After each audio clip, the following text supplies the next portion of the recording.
Meron nagtanong sa akin, sabi niya, ano po ang ginagamit yung tablet? Yan. Actually guys, dalawa yung ginagamit kong tablet. iPad 11. Tapos yung isa naman, Cintiq 16. Pakita ko sa inyo. Yun yung isa kong gamit. So bakit nga ba dalawa yung gamit kong tablet? Kasi yung iPad, ginagamit ko siya pang drawing ng backgrounds. Tapos yung Cintiq naman, siya yung nakakabit sa computer. Kaya yung mga animation software na ginagamit ko, doon ko ginagamit. Ano daw?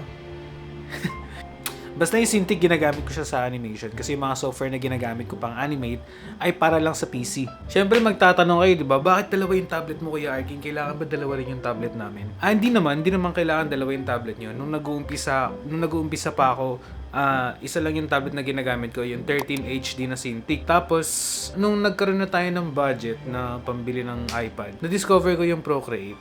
Hindi ako naka-discover, nakita ko lang may Procreate. Tapos tinignan ko, ganda niya pang kulay ah.